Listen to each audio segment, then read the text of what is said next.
Hey everyone, I have some exclusive news for you guys, and it's really important that you smash that like button so other lunatics can see this video.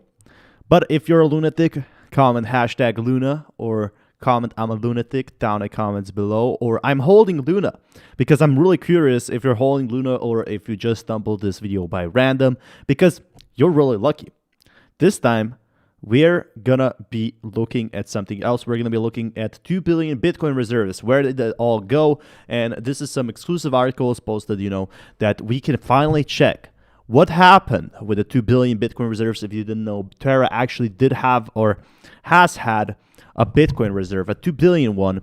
And right before the USD fiasco, the Luna Foundation Guard, the nonprofit in charge of catering to Hito's help, kept buying Bitcoin to replenish its reserves. So what exactly happened with this? It was worth over 2 billion, and this is a pretty big supply. This is one of the biggest in crypto. It was one of the biggest in crypto until it got sold and caused a huge market dump. Now that people from the space have accepted the face of Luna USD, the eyes remain fixated toward the organization's unaccounted Bitcoin reserve.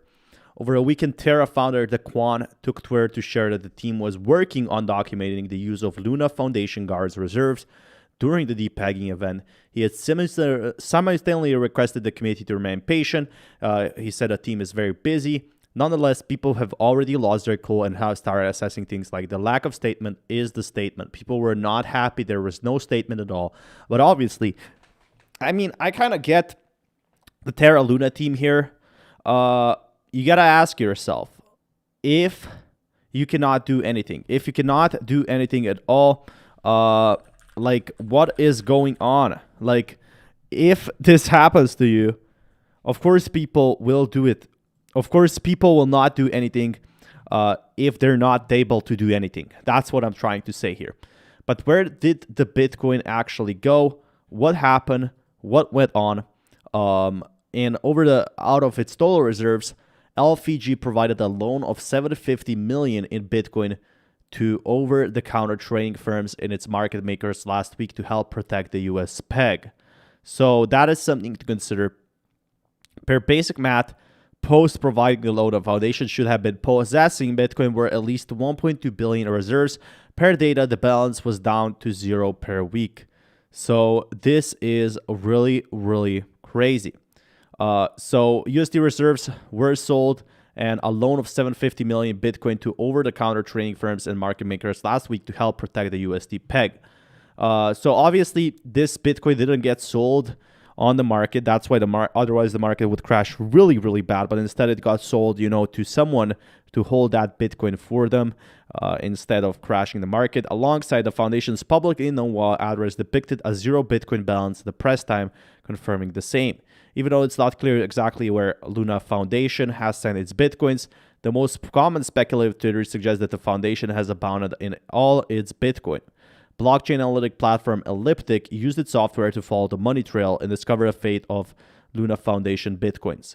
Exactly where the 750 million loan announcement, 22,000 Bitcoin worth 750 million time, was sent to the Bitcoin address linked to Luna Foundation to a new address. I know it's really hard to understand, but in the evening, initial 30,000 Bitcoin worth 900 million was sent to the other wallet to the same address. So they did sell all of Bitcoin. Within hours, the entirety of this, it was sent to Gemini, the US-based cryptocurrency exchange. Across several Bitcoin transactions, they have actually sent it to Gemini. It was moved in entirety in a single transaction to an account in cryptocurrency exchange Binance as well. So the analysis platform however, couldn't track down if said Bitcoins were sold or subsequently moved to other wallets post the transfer.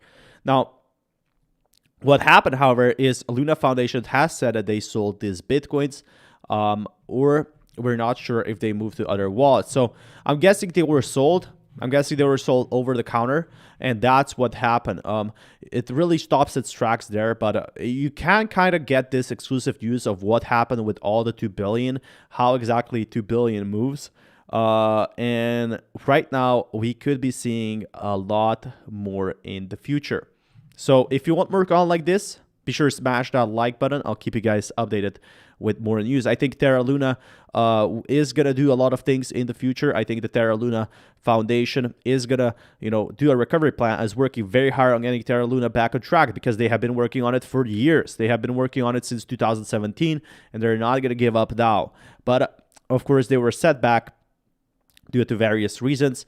But all that 2 billion Bitcoin plays a huge part in reimbursing, if it gets accepted, in reimbursing everyone, potentially, allegedly, that bought Terra before, or even that used the anchor. So many options on how to actually refund. People are saying there aren't enough funds. People are saying there's lots of funds to begin with. People are saying that it's over. So everyone has their own opinion, but in the end, we will see what happens. So be sure to smash that like button. I'll keep you guys updated with more news. Peace, everyone.